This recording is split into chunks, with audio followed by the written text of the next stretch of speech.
All right, guys. So our next topic here is going to bring us into the world of the Marvel Cinematic Universe with just a quick one here, because I was just speaking about the MCU and have these how they have these shows lined up now. Right? We had WandaVision, and then 2 weeks later we had Falcon Winter Soldier. They're keeping in that same theme almost here, as we have just got word that the Loki series is going to be released on June 11th. So they announced this. I'm very excited for that because, as I've said numerous times now, ever since the Loki trailer came out, that jumped up to my most anticipated MCU show over Falcon Winter Soldier. And even after seeing Falcon Winter Soldier episode 1, I still want to see Loki more. Like, and episode 1 was good. We're going to get into it here in a little bit. But regardless, so we're going to have a little bit of a wait.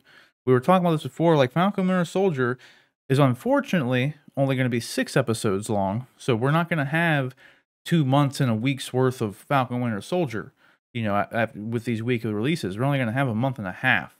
So this is going to end sometime, like April, May-ish. And then, so it would kind of, so it'll set up for Black Widow if they continue, if Black Widow can stick to that release date. So we'll just have to kind of wait and see. So we may end up having the sequential, very little time to wait in between these series if you include Black Widow's release, assuming it can still hit that date, and then we would jump from that right into Loki. So either way, I'm very happy this is here. If the only negative would be if Black Widow does get pushed back, then we're looking at a pretty big gap in between the two, but that is coming from a place of privilege that we have any of these shows coming out regardless. We just went a whole year without any MCU content. So over a year. Yeah, if you have to wait a month, we all just went through the trials and tribulations of 2020. So I think we'll be all right. So what do you think about this, John? Yeah, I mean, I'm glad we have an official date. I'm obviously thrilled and excited for the show. I think it's going to be great. But I'm fine with even if we have to wait too. I mean, if Black Widow gets delayed, I think it's understandable at this point. It feels like maybe we're close to getting theaters back in a more normal sense. You've heard recently that Los Angeles and New York City have both allowed theaters to begin. For those of us that live in the Midwest that aren't in heavily dense population centers, or I should say like super dense population centers, we've kind of been fortunate in that we've had the option to go to the theater if we wanted. It hasn't even been an option as far as I know in places like New York and California and the super dense cities. But recently they've allowed the major market. I was saying, unfortunately, those two places are the major markets that dictate these studios releasing their movies. So that's like the biggest down point of those New York and LA being completely shut down. Exactly. And we've heard that just recently that they're allowing theaters to reopen at like something like 25% capacity or something. So, taken in small baby steps, those are all good indicators. And maybe Marvel decides that, we are going to give it a little more time for a few more baby steps to be taken to get us a better shot at getting these theaters or getting these movies into the theater. Who knows?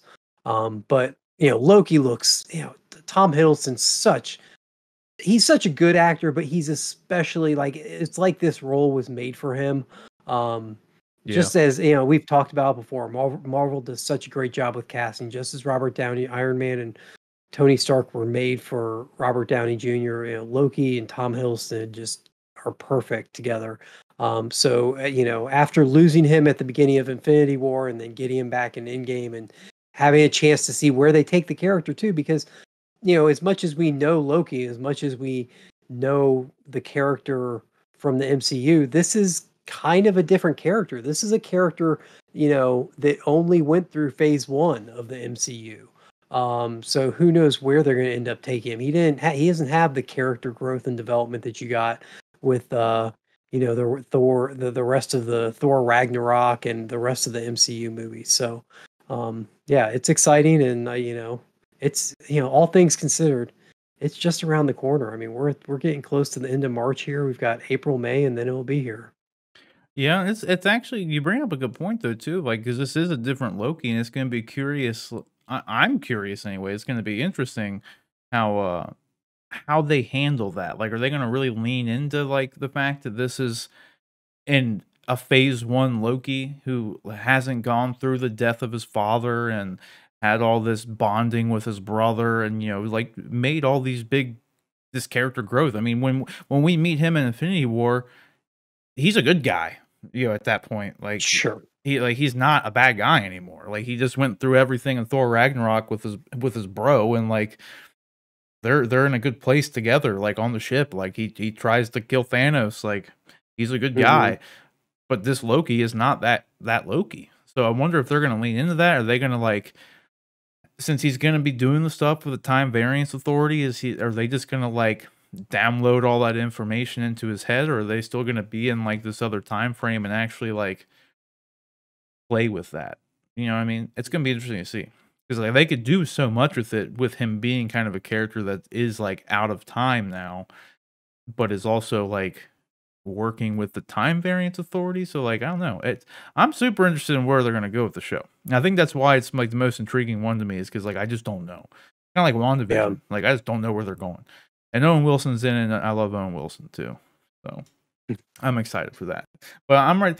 We did get that too. We might as well say too. Like Bob Chapek did just recently say, and was it like an earnings call or something, or he's being interviewed. I forget what it was, but he made the biggest indication that he has, that anyone at Disney has in the past couple of months, that kind of insinuated that Black Widow, they're willing to wait to the very last minute to decide whether or not they're going to keep it in theaters, bump it back, and for the first time, maybe even put it on Disney Plus. Like he didn't Yeah. overtly say that, but everything he said vocabulary wise in this statement pretty much left the door open to where like they're considering the possibility of just putting it on Disney Plus at this point. And they never made any indication of that before. Like they have been strictly, this is going to theaters, this is going to theaters, blah blah blah. It wasn't the case this time. So I think I was telling you like off camera here that I think that after they've seen how successful the MCU content is just is on Disney Plus, Sure. they're probably a lot more okay with, well, let's just go ahead and put it there. We charge $30. We do whatever. Well, that was the other part. You mentioned that they will probably, and which is a smart, I mean, prediction, that they will probably release it under their Premier Access, which they did with Mulan. And what's the most recent one that just came out with Premier Raya, Access? Raya and the Last Raya Dragon. and the Last Dragon. That's right. Um, which is essentially a $30 rental until it just becomes part of the platform itself normally, right? Mm, I mean, yeah, there's no, it's not like you get like, I know if you buy a movie digitally now, there's movies anywhere, which allows it to be accessed through any one of a number of different. But I don't think Disney Premiere is tied in with that movies anywhere program. So this, you're basically just renting it until. And I'm not sure how that works either with that Premiere Access. I mean, if you cancel your Disney Plus subscription at some gone. point, do you lose it? Yep. So yeah, you know, That's why I I think it's a hate, stupid setup. yeah, I'd like to say that I would have the, I don't know what the right word is. I'd have the fortitude, I'd have the wherewithal to not Yeah, rent it when it comes out. not gonna But I mean, happen. it's Black Widow, it's the Yeah. MCU. It's I mean, like fine, all right, here's my $30 to rent it for the next 60 days until you just add it to the platform like normal, which Hmm. it's to be honest, it'd be the first thing that would sour me on the Disney Plus experience. Yeah. Because otherwise I have nothing but glowing, praise for that, for them and what they're doing over there. But the instant they charge me $30 just to watch something that I would prefer to go see in the theater anyway, and I'd prefer to pay like, my $15 at the theater to go see it, then that'll sour it a little bit for me, but That's the worst part about it, because that's why they got a lot of criticism about it with when Mulan came out. Granted, Mulan ended up not being as good of a movie as people had hoped it would be, so I feel like that kind of lent itself to the criticism of having to pay $30 for it. But the biggest blowback they got was, We're already paying for Disney Plus. Like, why do we have Yeah, to pay for this?" And then like $30 is, like you said, a little bit more than 15. Like, yeah, granted, they're basing this off of there's no repeat viewings. There's not, a family of 5 going to see it. So when you consider all that, sure, $30 is a decent price. It's not like an outrageous sure. price, but either way, it's not something you actually own. They don't give you a digital download code so you can watch it offline. No, like, you have to still access Disney Plus, and you still have to pay your monthly subscription in order to watch the thing you just paid $30 for. So, like, you're Yeah, literally just paying for advanced access to get it yeah. 2 months earlier, 3 months earlier, whenever it gets on the platform, which I think is, like, honestly the biggest pitfall of it, like, from a marketing standpoint. Like, I feel like more people would be on board with it if they had an offline capability for it. If you got a Movies Anywhere download key, for instance, like, something that actually If let you you, like, truly owned a yeah, copy of the movie, like, instead of, like we're saying, just early access or rental of it. yeah, like, I would be Yeah. far more on board with it myself, even if I knew when I buy this, I own it. But as it Now, stands now, that's not how it is, like, just to play devil's advocate and just to start setting up my own rationale in my head for why I do eventually cave and buy it. Um, Disney Plus is not as expensive as, say, like HBO Max or Netflix. I mean, for right, I think my current Disney Plus subscription, at least as far as I know, because I think I signed up for 3 years when it first came out, and I signed mhm, up at like a locked in rate of like 6.99 a month. So, yeah. I'm saving $3 to $4 over the next closest streaming platform I use. So I guess when you add those $3 or $4 over the course of a year, if I have to buy one movie for $30, I'm still coming out ahead. Is that rationale make it okay for me to do this? I mean, it really does. I Have mean, I- that is the one thing. I mean, even now, for everyone else who didn't buy the 3-year upfront thing, they just, like, last month, I think, bumped it up to $7.99 a month. So, like, Yeah, mine went up to $7.99. But I had it, for the first year I got for free anyway. I had the first yeah, year free, so I didn't pay anything until once it went up to $7.99. It was after their year anniversary, they bumped it to $1. So it's still half the price of, HBO HBO Max Max, or and yeah, half the price of what I pay for Netflix, because I have the plan that has multiple devices and 4K and all this shit. So it's still the cheapest service. Granted, they're pumping them out now, but for the first year they didn't have really any original content. It was just their massive Disney library, that which was still, I would argue, for $6.99 was still worth it. yeah. Like, that you still got a lot of stuff out of it. And you at least got, Mandalorian, season 1. But either way, I am excited for the Loki show. So I in the end, if when it comes to Black Widow, I'm cool if it gets delayed. I don't want it to go. I'd be fine with it going to Disney Plus, but it is something I would rather see in theaters personally. Like, those are the movies I go to the theater for. Like, I don't know. I wouldn't want to have to pay $30 for it and just watch it on my TV. That's the only Let let thing. Like, let me ask you this: what if they end up announcing that, hey, look, we're not comfortable with the theater situation? I doubt they would do this, but what if they say we're not comfortable with the theater situation the way it is right now? Well, let me give you two scenarios. One is they do what HBO Max is doing. They release Black Widow, Disney Premiere online streaming, but they also put it in theaters. Which way are you going to go see it? I would probably go see it in theaters at that point. Okay. Like, I wouldn't And pay then what 30 to watch it, especially if I could go pay 15 to watch it in the theater. I wouldn't pay 30 to watch it here. Or are you saying it even though would be even though free you on Disney Plus? No, no, I'm saying you have to pay 30. At Disney Oh, Premier yeah, yeah. Access, you pay $30 to watch it at home, or you can go to the theater. Like they're doing a hybrid release, like Warner Brothers, Mhm. except Warner Brothers is doing theirs for free.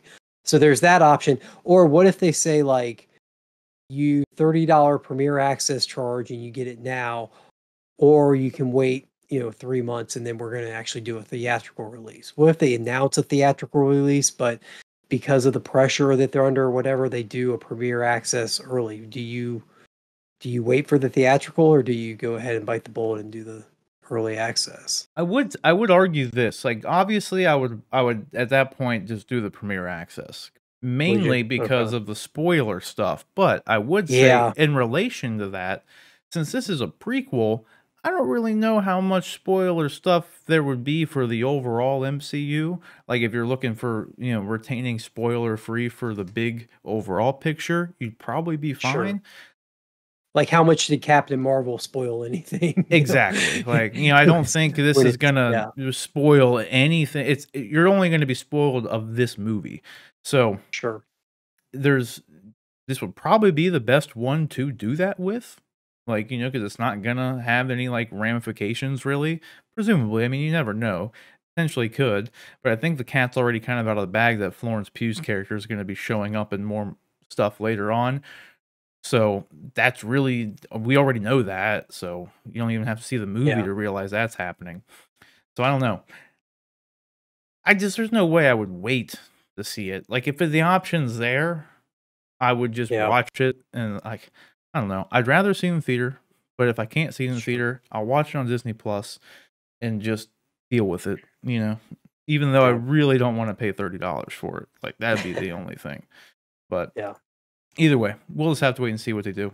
I'm still hoping that, like, at least around here, if the theaters and everything that stays fine, then I could still see them hitting that May release date as long as in the next couple of weeks, maybe the next month, there's not huge spikes out there once the theaters are opening up because they're opening up at like 25% capacity. There was never any outbreaks traced back to a movie theater during the whole time all this stuff was shut down. So as long as everything and everyone is doing their jobs and everyone's being smart, we should be good. But I mean, the same could have been said a year ago. yeah. So I Well, don't and know.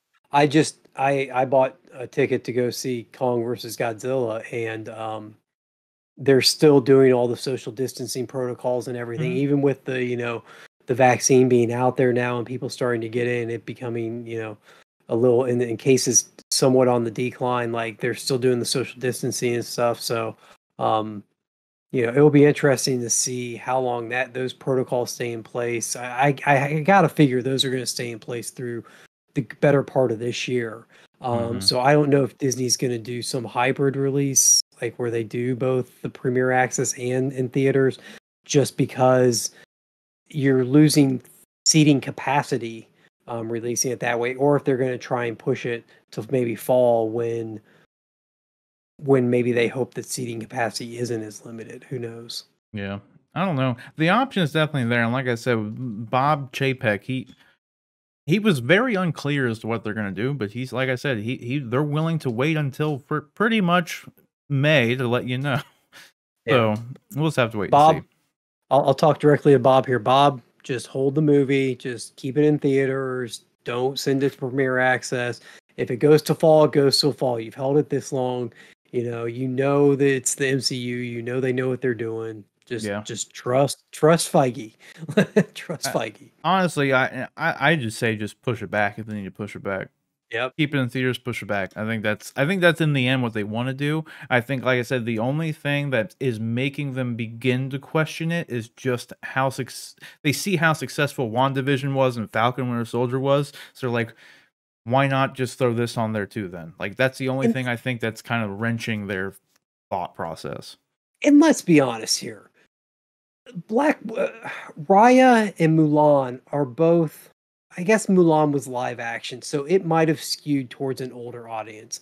But Raya is kind of the family friendly animated movie that works well for that $30 because a family can, buy the early access. A family of, a mom, a dad, and three kids, that is an easy $40-50 trip to the theater. So Oh, $30 yeah. is almost a steal for a family of five, or whatever, or even more, or even less if once you factor in concessions and stuff. So it's almost a steal for that kind of film. And Mulan too, to a certain extent, it was a live action movie, but it was based off of a animated movie they come before. I think the Marvel movies always skew older. I mean, they just in the ratings they skew older. They're PG-13 ratings. So, this may not be, while those movies may have had some success, this may not do as well in that kind of setup for them.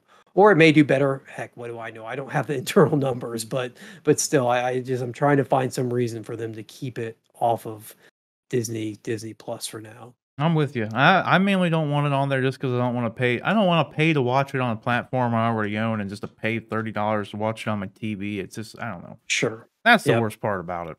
So, question is, guys, what do you think about this? If Black Widow does go on Disney Plus, would you be willing to pay the 30? I mean, let's be honest. I don't think any of us here would wait to watch it in another, time. Even if it was going straight to Disney Plus, it wasn't going to get any theatrical release.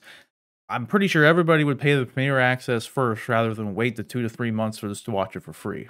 Am I right? I don't see anybody watching this show just saying, MCU movie, I'll wait. Like, no, that's not going to happen. So we already know that. But what do you think about, do you want them to put it on Disney Plus? Do you want them to delay it further back and just, put it in theaters strictly? Let us know, and let us know what you think about the Loki poster, the Loki release date, down in the comment section below.